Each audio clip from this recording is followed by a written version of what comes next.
वालेकुम नाजरीन, आप देख रहे हैं नूर न्यूज चैनल HD इंटरनेशनल और मैं हूं अमरीन इमरान। आज के खबरनामे में सबसे अहम खबर शामिल करते हैं।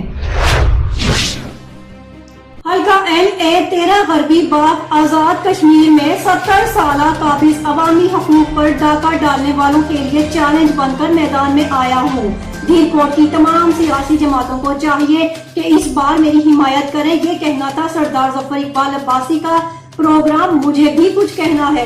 सरदार मुमताज इनकलाबी के साथ तफसीलात के मुताबिक मारूफ सियासी रहनुमा तहरीक इंसाफ आजाद कश्मीर के मरकजी रहनुमा सरदार जफर इकबाल अब्बासी ने कहा कि आजाद कश्मीर में आमदा इलेक्शन में बड़े बड़े बुर्ज गिराए जाएंगे। बिलखसूस हल्का गरबी बाग में सरदार अतीक अहमद खान की सियासत का हमेशा के लिए खात्मा किया जाएगा।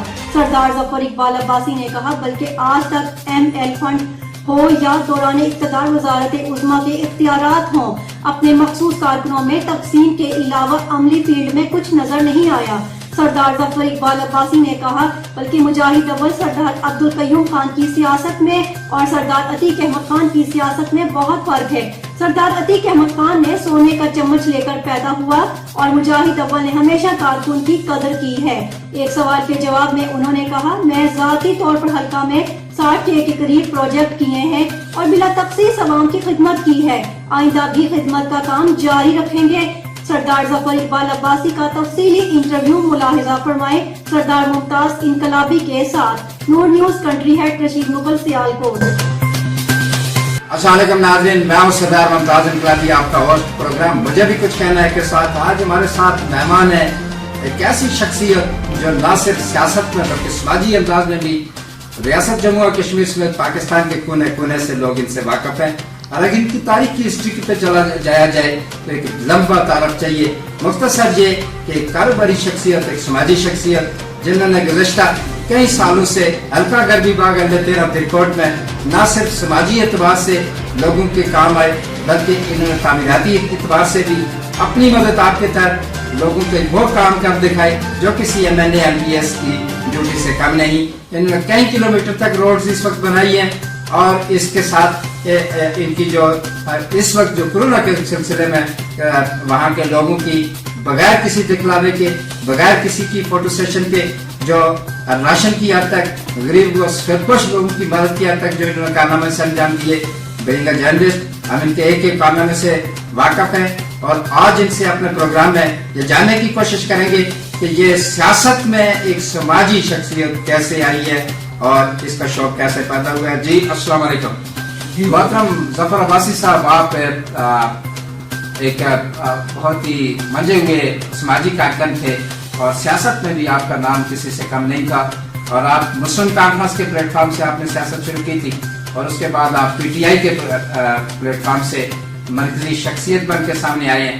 तो आप एक समाजी शख्सियत, कारोबारी शख्सियत मुस्लिम कॉन्फ्रेंस से PTI में कैसे जाना होगा और मुस्लिम कॉन्फ्रेंस में जहाँ पे आपका बाप दादा भी है, वहाँ कबीला भी है और वहाँ आपको क्यों प्रायोरिटी नहीं मिली?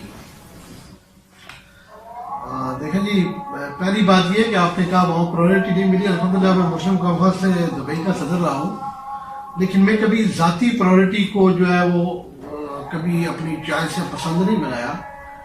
मुस्लिम कॉन्फ्रेंस एक दौर था कि आज़ाद कश्मीर की सबसे बड़ी पार्टी थी, वज़ीर आज़म थी और यही वजह थी कि हमारे आबा व अजदाद भी मुस्लिम कॉन्फ्रेंस में थे और मुस्लिम कॉन्फ्रेंस का हिस्सा थे। और मैं कहता हूँ कि उस दौर की बेहतरीन पार्टी मुस्लिम कॉन्फ्रेंस थी और उस दौर के जो सबसे बेहतरीन लोग थे सोसाइटी के, वो मुस्लिम कॉन्फ्रेंस का हिस्सा हुआ करते थे। लेकिन बदकिस्मती से मुस्लिम कॉन्फ्रेंस की क़यादत जब चेंज हो गई, मुस्लिम कॉन्फ्रेंस के नज़रियात बदल गए, मुस्लिम कॉन्फ्रेंस की सोच और फिक्र में तब्दीली आ गई, तो फिर हमें भी जो है सोचने, अल्लाह ने हमें चूंकि अक़ल शऊर की दौलत से मालामाल किया हुआ है, तो फिर हमें भी जो है अपने फैसलों को मुस्लिम कॉन्फ्रेंस की क़यादत बदल गई, मुस्लिम कॉन्फ्रेंस की सोच बदल गई। ये तो एक ब्रेकिंग न्यूज आपने दे दी।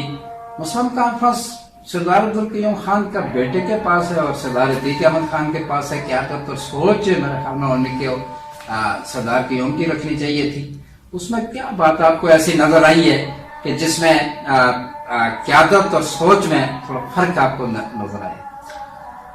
इनकलाबी साहब को एक बात हो तो मैं कहूँ, मेरा चूंकि अल्हम्दुलिल्लाह सरदार कयूम साहब के साथ एक बहुत अच्छा ताल्लुक रहा जी बिल्कुल। خاص طور پہ بیماری کے دوران جب وہ دبئی جاتے تھے تو اکثر و بیشتر جو ہے وہ ان کی مہمان نوازی کی جو ہے شرف مجھے حاصل ہوتا تھا. ماشاءاللہ. اور میں نے دیکھا کہ سردار قیوم صاحب ایک بہت بڑے آدمی ہیں. اور جب عتیق خان کا نام لیا جائے تو میں اگر مختصر و جامع الفاظ میں یہ کہوں کہ ایک بڑے آدمی کے گھر چھوٹا آدمی پیدا ہوا. اور سوچ و فکر میں اگر یوں کہا جائے کہ جی سوچ و فکر میں کیا فرق ہے تو یہ مشرق و مغرب کا فرق ہے. یہ ایک دو ندی کے دو اس پہ ہم زیادہ بحث نہیں کرتے، مگر مسلم کانفرنس کی جو قیادت کی سوچ بدلنے سے مسلم کانفرنس تو سنا کرتے تھے کہ پبلک کی جماعت ہے، تو کیا مسلم کانفرنس کو آپ نے بیچارہ مددگار چھوڑ کے ختم کر دیا؟ دیکھیں جی ہم نے تو نہیں ختم کیا، مسلم کانفرنس کی قیادت نے. کیونکہ میں اکثر کہتا ہوں کہ جب کوئی ٹیم جیتتی ہے تو ٹرافی، جیتنے والی ٹرافی کیپٹن کے حوالے کی جاتی ہے. اگر کیپٹن اچھا نہ بھی کھیلے تو بھی کپ اس کو ملتا ہے. اور اگر کوئی ٹیم ہارتی ہے تو اگر کیپٹن نے ڈبل سینچری بھی بنائی ہوتی ہے تو بھی بلا کے کیپٹن سے پوچھا جاتا ہے کہ آپ کی ٹیم کیوں ہاری. ٹھیک ہے، تو جب جہاں تک یہی وہ ٹیم تھی جس کی قیادت سردار قیوم صاحب کر رہے تھے تو وہ ٹیم جیتا کرتی تھی. اسی ٹیم کی قیادت جو ہے سردار عتیق صاحب کے پاس آئی تو اس کے بعد شکست ہی ہے. ان کے مطلب پستی اور تنزلی ان کے مقدر کا حصہ بنی ہوئی ہے. 34 سیٹوں سے 4 پہ آئے، پچھلے الیکشن میں 4 سے پھر 3 پہ آئے.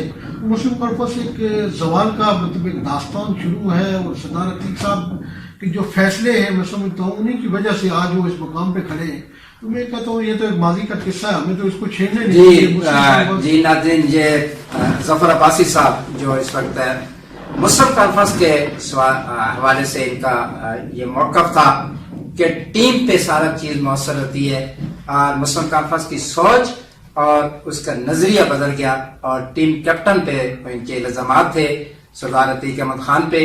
ہم ان سے اگلے سیشن میں یہ پوچھیں گے کہ ان کے کیا ارادے ہیں. ملتے ہیں ایک بریک کے بعد.